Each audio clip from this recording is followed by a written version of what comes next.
Hey Parkside, welcome to this week's encouragement video. Thanks for tuning in. Last Sunday, we kicked off our series in 1st and 2nd Timothy, a playbook for disciples. You probably remember this. Disciples make disciples. That's what it is to be a disciple. Jesus said, "Come follow me, I'll make you fishers of men." It's one of his first public words.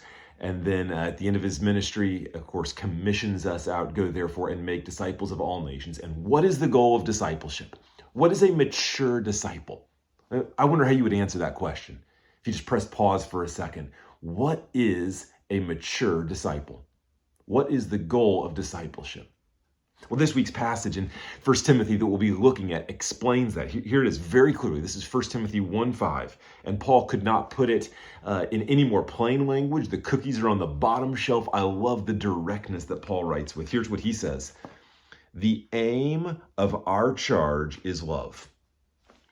The aim of our charge is love. Love is the mark of maturity. He goes on. Love that flows from a pure heart and a good conscience and a sincere faith. Flows from a pure heart, a good conscience and a sincere faith. Love is the mark of maturity. Romans 13:10, love is the fulfillment of the law. Jesus, Matthew 22, love God, love others. This is the whole of the law and the prophets. Love is the mark of maturity.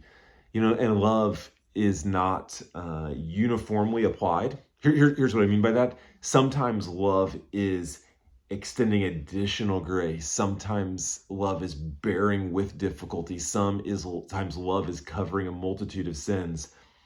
Paul's also writing to Timothy, say, love corrects error. Love takes a stand on the truth. It's unloving to not stand on the truth. So it takes wisdom to know how love is applied in the best way. But love is the mark of maturity. So friends, I wonder if you would just consider, am I growing in love for God and others in the last 30 days or 60 days or 90 days or a year? Am I growing warmer in my affections for God and for others, or is that not happening? It's very clear according to what 1 Timothy says. Love is the mark of maturity. The aim of our charge is love. I am so excited to open this passage in more detail, explain it on Sunday. I hope you'll be reading it before, hope you'll be reading it after. If you haven't read Acts 19 and 20 already, Acts 19 and 20 give the backstory to the church at Ephesus where Timothy is serving. I'd encourage you to go back and do that. Parks, I love you. Look forward to seeing you this Sunday. Have a great week.